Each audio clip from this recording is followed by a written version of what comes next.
In the shadows of forgotten folklore lies a terrifying secret, stories of demon-vampire hybrids, beings so dark and powerful that ancient civilizations tried to erase every trace of them. Tonight, we're diving into the forbidden legends humanity was never meant to know. These creatures were said to drink not just blood, but the very essence of the soul, and their existence haunted humanity long before the first vampire tales were ever written. Prepare to uncover the myths that priests banned, storytellers feared, and ancient scribes buried deep beneath time. This is the world of the demon-vampire hybrids. Enter if you dare. The demon-vampire hybrid legends humanity was never meant to know. Origins before vampires, before demons. Long before the first vampire tasted blood, before the first demon clawed its way into existence, and before the earliest god opened its eyes to shape a world, there was only the silence. Not a void, not an emptiness, but a living stillness that held the possibility of all things. In that silence, nothing moved, because nothing yet knew it could move. Nothing breathed, because breath had not been imagined. There was no light or darkness, no form or formlessness, only the quiet pulse of a universe unborn. But within this stillness slept something older than the concept of age, the first memory. It was not a being, but a remembrance of a future that had not yet happened, a paradox waiting to become real. The first memory stirred, and with that stirring came a ripple. That ripple became vibration. Vibration became sound. Sound became the first movement. And that movement gave birth to the earliest entity in all existence. The primordial whisper. It was not alive in the way creatures are alive, nor dead in the way stars die, but it was aware. A faint, delicate awareness like the first dream of a sleeping child. The whisper drifted through the silence, and as it drifted, it wondered, because curiosity was the first instinct. Its wondering created a second being, the Watcher without eyes. The Watcher had no body, no breath, no voice. It existed as pure perception. It could sense the whisper, sense the silence, sense the endless unbroken potential around them. But the Watcher could not act, only observe. And in observing, it realized something. Awareness is lonely. In that lonely realization, something new sparked, desire. Not hunger, not lust, not rage, just the simple ache to see something move besides itself. From that desire erupted a third being. The spark that dreamed. The spark was the first thing to break the rules of the silence. It kindled light into existence, though the light had no place to shine yet. It dreamed of form, and form took shape even though space did not exist. Every dream the spark imagined flickered briefly into half-existence before dissolving. It was a child drawing in water, creation that vanished as quickly as it appeared. The whisper, the Watcher, and the spark were the three before all, the foundations upon which every entity, mortal or monstrous, would eventually arise. But from their interactions, something unplanned was born. When the spark dreamed of motion, and the whisper drifted across its dream, something resisted. Something pushed back. Something said no. That no was the moment opposition came into existence. From opposition emerged the first true being of darkness, not evil, not monstrous, simply counter-creation.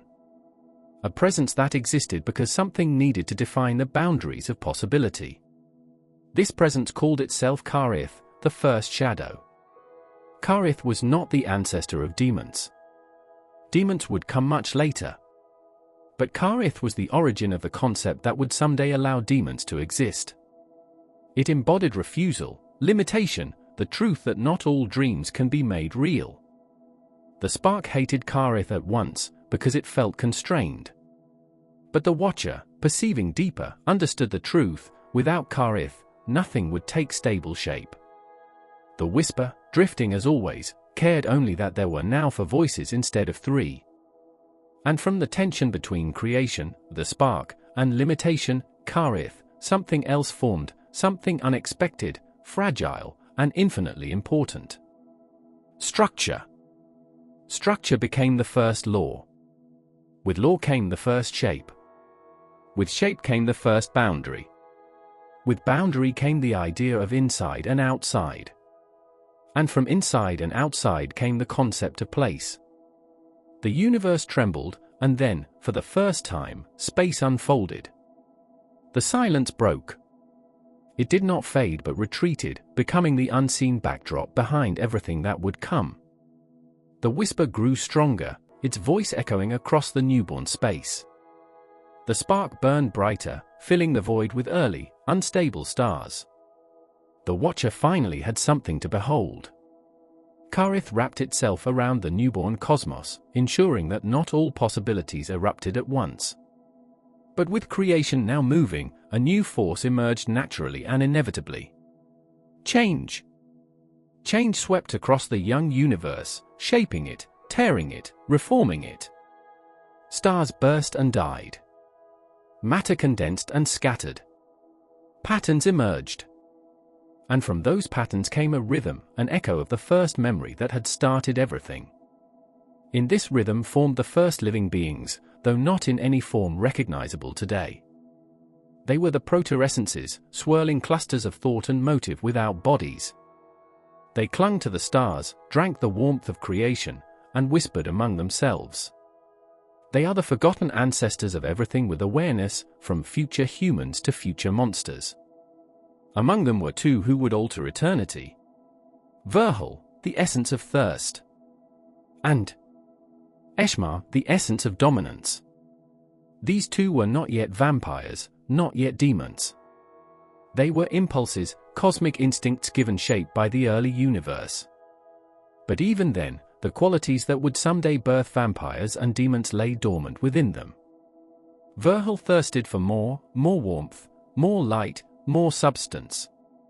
It tried to drink the glow of the spark, but the spark was too vast, too primordial. It tried to drink the whisper, but the whisper was incorporeal.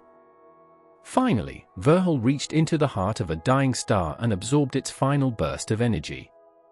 This act created the universe's first hunger. Eshmar, meanwhile, desired authority. It wanted not to consume, but to rule, to bend other essences to its will. It compelled lesser proto-essences to orbit it, creating the first hierarchy. From this came the earliest concept of power. Neither hunger nor dominance was evil. They were simply forces waiting for a world that could manifest them physically. Together, Verhul and Eshmar formed the earliest conflict among living essences. Their clash shook the young universe, spilling unstable energies across forming galaxies. Where their influence touched matter, it mutated. Where it touched raw spirit, it evolved. This collision birthed the cycle of need, the foundation of desire, fear, survival, dominance, and submission. All living beings to come would inherit echoes of this cycle. But something new was about to emerge, something far more consequential. A cluster of matter and energy condensed into the first stable world. This world was not Earth, but a precursor, a cosmic cradle where forms could evolve autonomously. On this world, for the first time in history, spirit intertwined with matter. And from that blending came the first flesh beings. They were delicate, luminous creatures, shifting between shape and light. They had bodies but no bones, senses but no organs, consciousness but no language. They lived in harmony because they had no concept of conflict yet. But Verhul saw them. And because it was the essence of thirst, it was drawn to their vitality. It did not wish to destroy them, it wished to experience them. It descended into the world and brushed its presence against one of the flesh beings. In that moment, the creature felt something it had never felt before. Loss. Its energy drained, its glow dimmed. It collapsed, trembling in confusion. It was the first being to understand the possibility of death. And from this moment came a new idea the universe had never known. Fear. Fear spread through the flesh beings. Their harmony cracked. They hid. They fled. They formed groups, and from groups formed tribes. They learned boundaries not because Karith demanded them, but because survival required them. Fear, once born, could not be undone. Eshmar, seeing the fear, saw opportunity. Fear meant obedience. Fear meant hierarchy. Fear meant the chance to rule. Eshmar descended next, touching the minds of the frightened beings, shaping them, encouraging submission. It created the first signs of worship and dominance. Now the universe had two new forces derived from living minds themselves: predation and authority. These forces would someday give rise to vampires and demons. But they were not yet what we recognize today. For that to happen, something else needed to occur, something only the Whisper understood. The Whisper observed the panic of the flesh beings, the hunger of Verhul, the control of Eshmar, and the quiet restraint of Karith. It drifted through the silence that remained at the edges of the universe and listened to the first memory. And it realized something shocking. The primordial beings themselves were not shaping the universe. The universe was shaping them. The spark grew more determined. The Watcher grew more contemplative. Karith grew more strict. Verhul grew hungrier. Eshmar grew more authoritarian. This feedback loop threatened imbalance. If Verhul devoured everything, creation would starve. If Eshmar dominated everything, diversity of form would vanish. If Karith restricted too much, nothing new would emerge. If the spark burned too brightly, realities would collapse. So the Whisper did the unimaginable. It divided itself. The Whisper split into 7 echoes, each taking a fragment of its awareness. These echoes spread across the universe and became the earliest laws of spirit, empathy, curiosity, balance, observation, memory, transformation, and silence. Where these echoes touched the world of the flesh beings, those beings evolved. Some grew defensive, some explorative, some clever, some resilient. And from these variations would one day arise species capable of thought, emotion, and myth. But the echoes touched Verhul and Eshmar as well, and changed them. Verhul's hunger became sharper, more directed. It no longer sought energy itself but the life force of intelligent beings. This was the seed that would eventually evolve into vampirism. Eshmar's dominance became more structured. It no longer compelled instinctively but imposed contracts, pacts, and bindings. This was the seed of demonology, the idea that power could be exchanged, bargained, or stolen. Still, neither vampires nor demons existed yet. These influences remained cosmic echoes, waiting for the right kind of physical world to manifest them. That world would be Earth, much later, much younger, much smaller. But the blueprint was already written in the stars long before Earth cooled. The earliest monsters were not creatures with fangs or claws, not spirits of rage or corruption, but concepts, primordial behaviors given shape. Hunger became vampirism. Authority became demonhood. Opposition became darkness. Curiosity became life. Fear became myth. Memory became history. Silence became mystery. The universe moved forward. The flesh beings evolved for thousands of cosmic ages.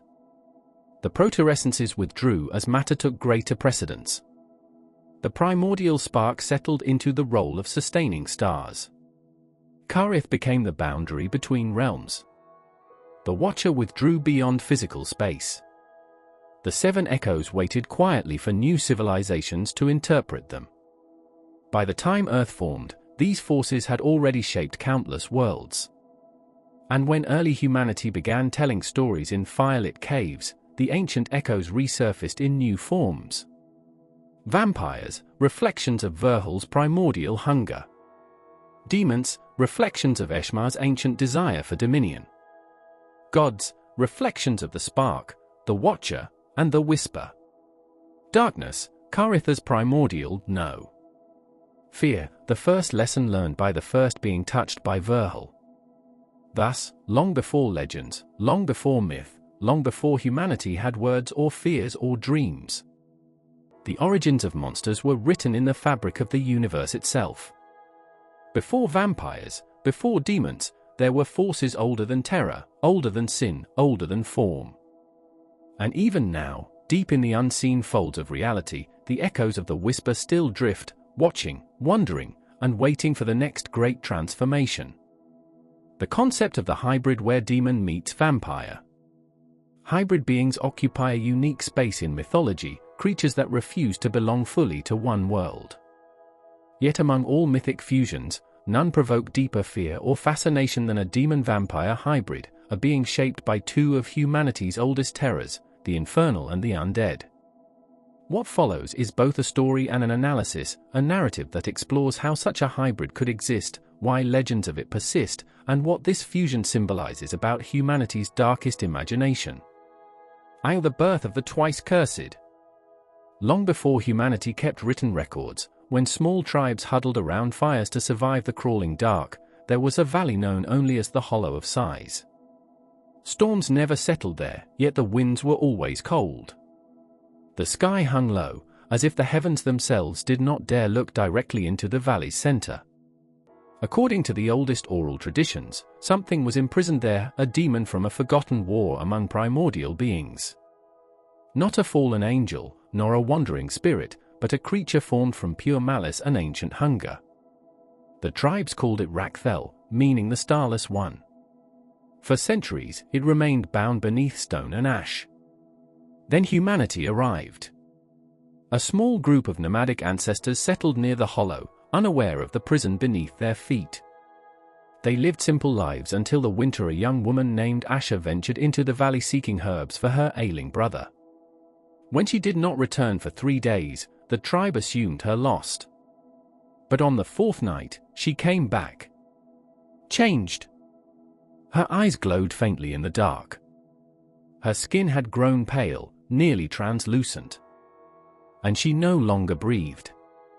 Asha had been the first victim, not of an ordinary vampire, but of something far worse, a demon feeding through influence rather than teeth. Her blood had been drained not by a mortal undead, but by the darkness that seeped from Rakthel's prison into her very spirit. She returned to her tribe transformed into a creature neither living nor dead, driven by a hunger she could not understand. Asha became the first demon-touched vampire, a hybrid born not by breeding, but by corruption. 2. Demon influence versus vampire curse. To understand how a demon-vampire hybrid could exist, one must examine the properties of each creature. Demons. In ancient myth, demons are embodiments of immaterial corruption, spirits of chaos, temptation, and destruction. They do not need blood or flesh to survive, they feed on essence, emotion, or the spiritual decay of living beings. Their presence distorts the world around them. A demon's primary weapon is influence. Vampires. Vampires, by contrast, are corporeal undead. They hunger for physical blood to sustain a cursed half-life. They possess strength, speed, and immortality tied to the body, not the soul. A vampire's primary weapon is consumption. The hybrid concept. A demon-vampire hybrid blends two forms of predation. A demon's spiritual corruption, which infects minds and weakens wills.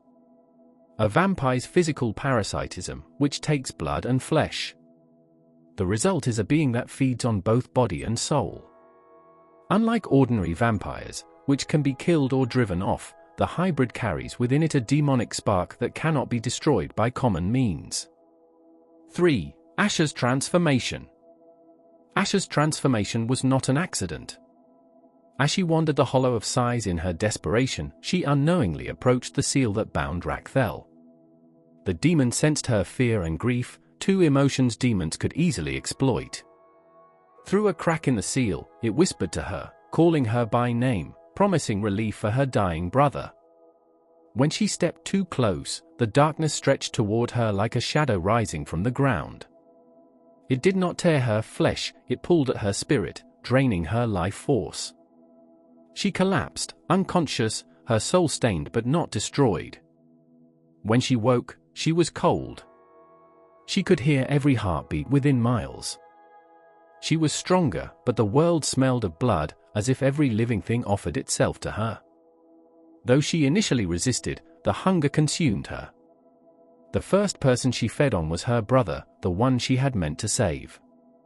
Rakthel had created his first vessel. 4. The spreading of the twice cursed. Unlike a demon who must possess and a vampire who must bite, the hybrid created by Rakthel possessed multiple ways to propagate. 1. Through blood. Asha's bite could turn victims into vampires, but not ordinary ones. Her blood carried demonic taint, meaning though she turned inherited fragments of Rakthel's influence, making them more aggressive, more cunning, and less bound by traditional weaknesses. 2. Through influence. Because she carried demonic essence, her presence alone could corrupt. If she whispered to someone's mind, even from afar, she could erode their will until they willingly followed her, like worshippers serving a dark deity. 3. Through ritual. Some of the tribe, horrified but entranced, tried to appease her. Their rituals of fear accidentally reinforced her connection to the demon below, strengthening the bond. Within a generation, the Hollow of Sighs became a place avoided by all tribes. Not because they fully understood the threat, but because stories spread of a pale woman who fed on children, vanished into smoke, and commanded shadows that whispered in ancient tongues. These were the first hybrid spawn, the early demon vampires of legend. V. The powers of the hybrid. Hybridization in mythology often produces something stronger than its origins. This was certainly the case for demon-vampire entities. Stories across cultures that mirror this concept, such as Strigo, Asan-Bosum, and night demons, tend to converge on a common theme: beings that bridge two worlds are extraordinarily dangerous. A demon-vampire hybrid might possess 1. Dual feeding. They could drain life energy, demonic predation, and blood, vampiric feeding. This made them impossible to starve. 2. Partial immortality. Vampires can be destroyed through physical means, demons through spiritual means. A hybrid, however, would require both forms simultaneously, making them nearly unkillable. 3. Shadow manipulation. Because demons are beings of darkness and vampires thrive at night, hybrids would naturally command shadows, using them as camouflage, weapons, or extensions of their essence. 4. Psychic influence. Unlike typical vampires, which rely on hypnotic gaze, a hybrid would have actual demonic telepathy, capable of manipulating dreams, inducing fear, or bending weak minds. 5. Physical enhancement. Demonic strength added to vampiric speed and reflexes makes the hybrid a predator unmatched by any creature of night or myth. 6. The downside, the curse of split existence. Hybrids are powerful, but they are not stable. The fusion of demon and vampire creates existential conflict. 1. Hunger without limit. A vampire's hunger is biological, the demon's is existential. Combined, they result in a craving that can never be satisfied. Each feeding only deepens the void. 2. Identity fragmentation. Part of the hybrid retains human consciousness, another part hears the demon's voice. Over time, the human personality deteriorates, resulting in madness or feral instinct. 3. Vulnerability to both realms. Hybrids are susceptible to both spiritual and physical weaknesses, but only simultaneously. A demon-banishing ritual alone cannot expel the entity because the vampire body anchors it. A wooden stake or decapitation cannot kill it because the demonic spirit continues to animate the flesh. Only combined methods, rare and ancient, can destroy such abominations. 7. The legend evolves, the Order of the Veil. As hybrid corruption spread, certain tribes formed alliances to fight it. They became the Order of the Veil, a group dedicated to containing Rakthel's influence. The Order learned 3 vital truths. 1. Hybrids could sense fear at great distances. So hunters trained to feel no fear, learning breathing techniques and meditations that masked emotion. 2. Asha was growing stronger. Each new hybrid she spawned increased her connection to Rakthel, who fed on their collective corruption. 3. The demon's prison was weakening. If Asha was not stopped, Rakthel would eventually manifest physically. The Order devised a plan not to kill Asher but to rebind her. Because she was part demon, she could serve as a living anchor. By sacrificing their strongest warriors in ritual combat, they weakened her enough to contain her essence inside a stone vessel. Asher was imprisoned beneath the valley, sealing the demon deeper and ending the first hybrid plague. But the story did not end. 8. Interpretations of the legend. The demon-vampire hybrid persists across centuries because it symbolizes several deep human fears and truths. 1. The fear of corruption from within. Asher, once pure and selfless, became a monster unknowingly. This reflects the fear that good people can be corrupted by forces they do not understand: addiction, grief, trauma, or temptation. 2. The overlap of spiritual and physical danger. Demons represent psychological and spiritual ruin, vampires represent physical predation. Their fusion suggests a threat that attacks every level of human existence. 3. The hybrid as a warning against despair. Asher was not taken by evil because she was wicked, but because she was desperate. Many ancient myths use such stories to teach that moments of desperation make people vulnerable to destructive influences. 4. A symbol of uncontrollable transformation. Hybrids represent the loss of agency, the inability to return to one's former self. This echoes human fears of disease, madness, and irreversible change. 9. Reappearing through history. According to later folklore, the seal on the Hollow of Sighs weakened every few centuries. When it did, people reported pale wanderers that avoided sunlight, voices calling from shadowed forests, strange disappearances during new moons, sightings of beings with eyes like burning embers. Some cultures spoke of night fiends, others of soul drinkers, but the core traits remained consistent: creatures that were both spirit and flesh, feeding on blood and fear alike. These periodic sightings kept the legend alive through generation after generation. The modern interpretation: why the hybrid endures. In contemporary times, demon-vampire hybrids appear in books, films, and games. But beneath the fiction lies a deeper cultural significance. 1. The ultimate apex predator. The hybrid embodies every trait that makes monsters terrifying: immortality, hunger, power, and spiritual corruption. 2. The fusion of mythic eras. Demons belong to ancient, spiritual mythologies, vampires to medieval and post-medieval folklore.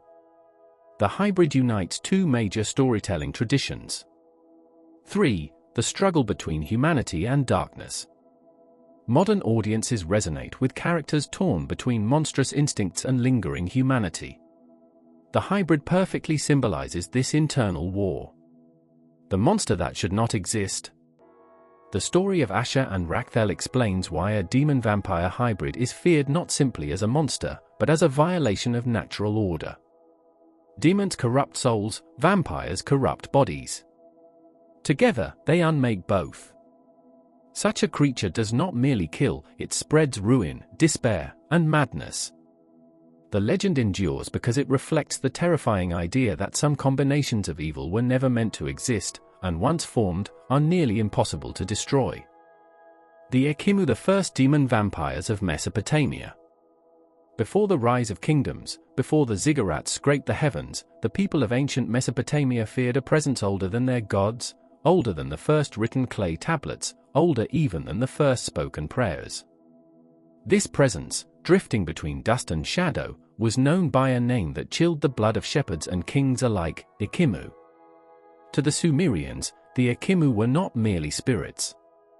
They were the restless dead, souls ripped from the world before their appointed time, cursed to wander without rest. But over centuries, the stories of these beings evolved. They became more monstrous, more physical. Their hunger deepened. Their touch grew darker. And in that deepening myth, a terrifying transformation occurred. By the time Akkad and Babylon ruled the land between the rivers, the Ekimu had become something more than ghosts. They became the first vampire demons, entities that fed not on flesh but on the very life breath, the sea, that animated human beings. What follows is both a story and an explanation of these ancient horrors, part myth, part reconstruction, and part exploration of one of humanity's earliest nightmares. The first night of the Akimu. Long before Babylon's walls gleamed under the sun, a small settlement lay along the banks of the Euphrates. It was called Urashtu, and its people lived in sturdy mud brick homes, worshipped their local spirits, and harvested barley each season. But one year, the river receded too quickly. The wells collapsed. Drought thinned the crops. And with the drought came something worse. In the dead of night, the first screams were heard. The villagers found Namu, the potter's daughter, lying in the dust outside the threshold of her home. Her skin was pale as baked clay. Her lips were blue. But the terror in her face, the way her mouth froze in a silent scream, was the worst of all. When her mother tried to lift her, she recoiled in horror. The girl's body was weightless, as though hollow. That same night, others whispered of a shadow moving through the reeds by the river.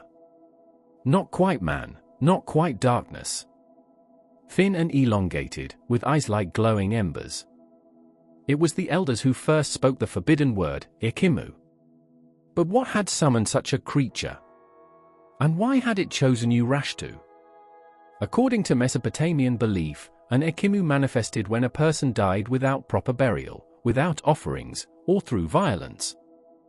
Their soul became trapped between the worlds, hungry and enraged, feeding on the living to replace what had been stolen from them.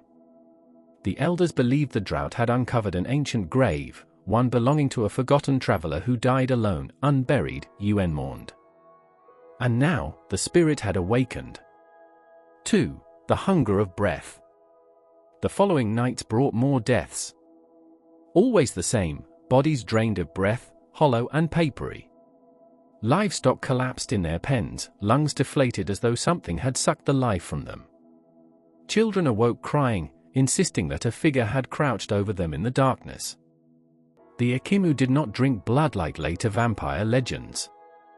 Blood, the Mesopotamians believed, was sacred to the gods. Instead, the Ikimu fed on the Kinapsar, the life force, the breath of existence, the essence that kept the heart beating and the spirit anchored. Those who survived an Ikimu encounter were left trembling and sickly, as though a piece of their soul had been torn away. Their eyes grew sunken. Their dreams filled with nightmares of suffocation and shadowy figures looming above them. But the most terrifying accounts described how an Ikimu could inhabit a weakened person, wearing their body like a garment. The possessed appeared normal during the day, quiet, pale, withdrawn. But at night, their eyes gleamed with unnatural fire, and their footsteps made no sound. This idea, that demons could wear human skin, became one of the earliest roots of vampiric possession mythology. 3. The priest of Nergal. When the terror grew unbearable, Urashtu's elders sent a caravan to the nearest city, seeking a priest of Nergal, the god of the underworld, death, and wrath. The man who answered the call was Yorbani, a gaunt priest whose knowledge of demonology was said to surpass all others.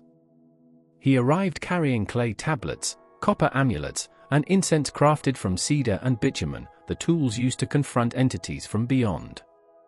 Upon examining the bodies of the victims, Yorbani declared that Urashtu faced not a mere ghost, but a tormented demon spirit, one that had evolved through centuries of anger and hunger. Such beings, he warned, are not born. They are made. Their malice grows with each stolen breath. He believed the Ikimu had once been human, a traveler, a warrior, perhaps even a slave, whose unburied corpse had been swallowed by shifting sands. Without offerings or remembrance, its soul had withered, transforming into something monstrous. But there was more. Something had strengthened the creature, fed it, awakened it with terrible vigor. The drought had exposed its grave, yes. But the suffering of Urashtu's people, starvation, fear, despair, had given the Ikimu energy. For the Ikimu did not feed only on breath. It also fed on emotional anguish.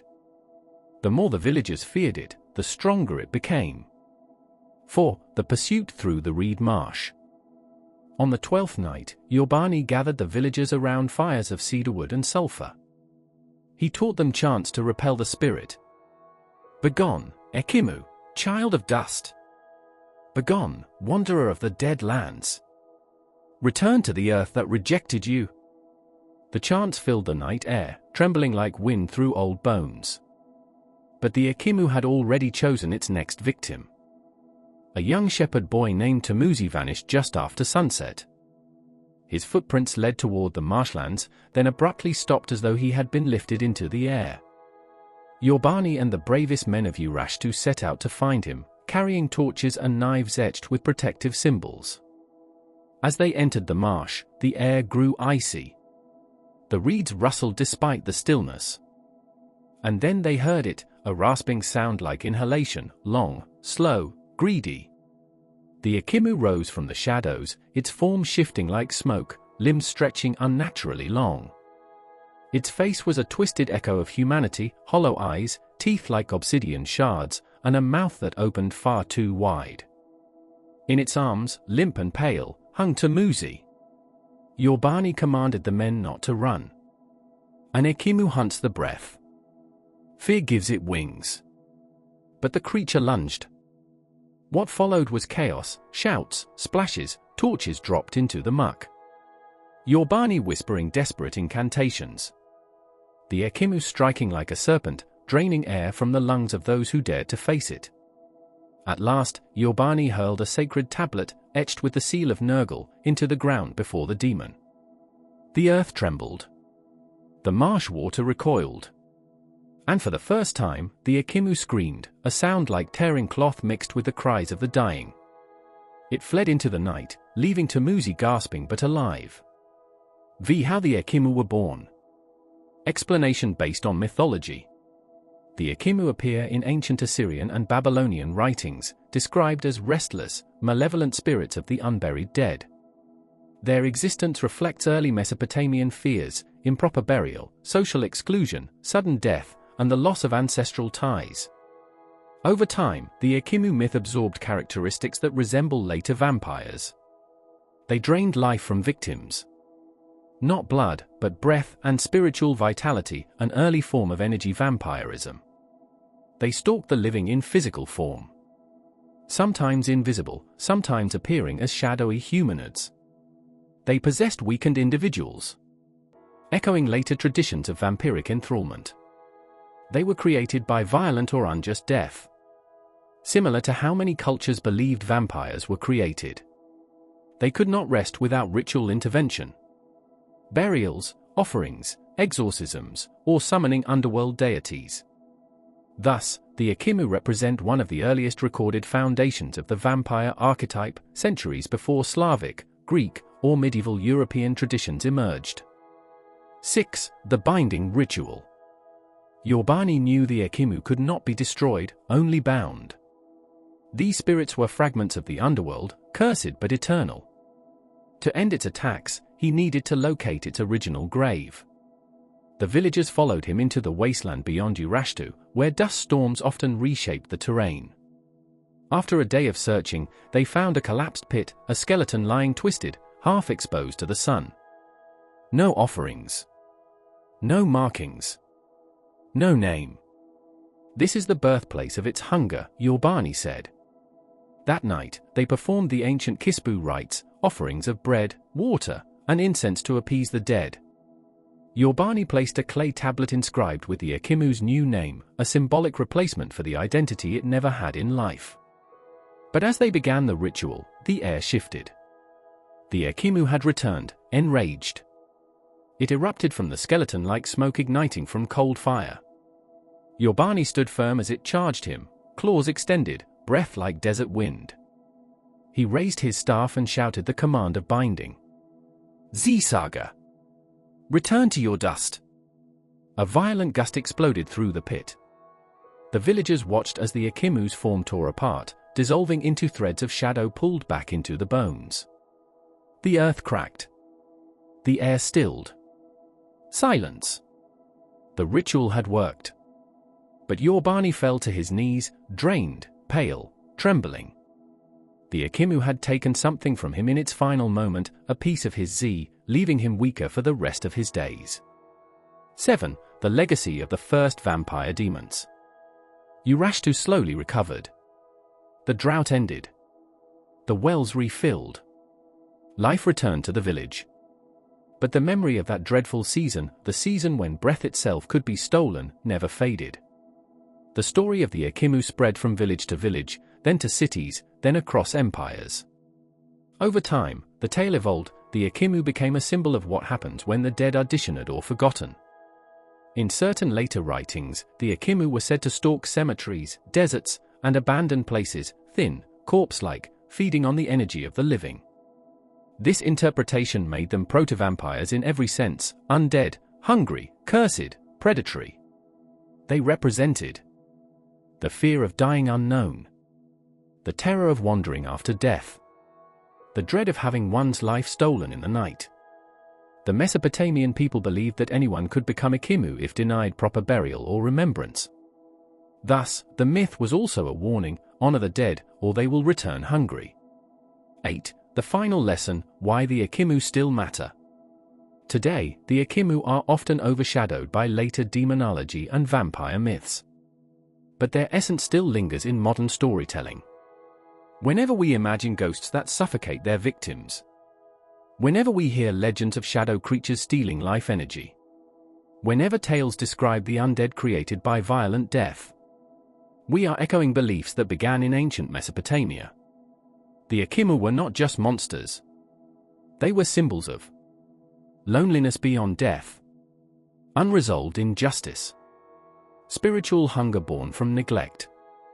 And in a deeper sense, they are humanity's first attempt to explain one of its oldest fears. What happens to the forgotten dead? In Urashtu's story, the Akimu was not simply defeated, it was given identity, remembrance, and rest. The ritual did not destroy the demon. It healed the human fate that had twisted it. That is the paradox of the Akimu myth. A demon vampire created not by evil, but by neglect. The Akimu, the restless, life-draining spirits of ancient Mesopotamia, stand among humanity's earliest vampire legends. Their story blends fear, ritual, and spiritual consequences, reminding us how profoundly ancient people understood the power of the dead. And that concludes our journey into the forbidden world of demon-vampire hybrids, the legends humanity was never meant to uncover. If these ancient tales sent shivers down your spine or opened your eyes to the darker corners of myth and history, make sure to hit that like button and share your thoughts in the comments below. What other hidden creatures or forgotten legends should we explore next? Subscribe and turn on notifications so you never miss another deep dive into the unknown. Until next time, stay curious, stay brave, and remember, some myths are forgotten for a reason.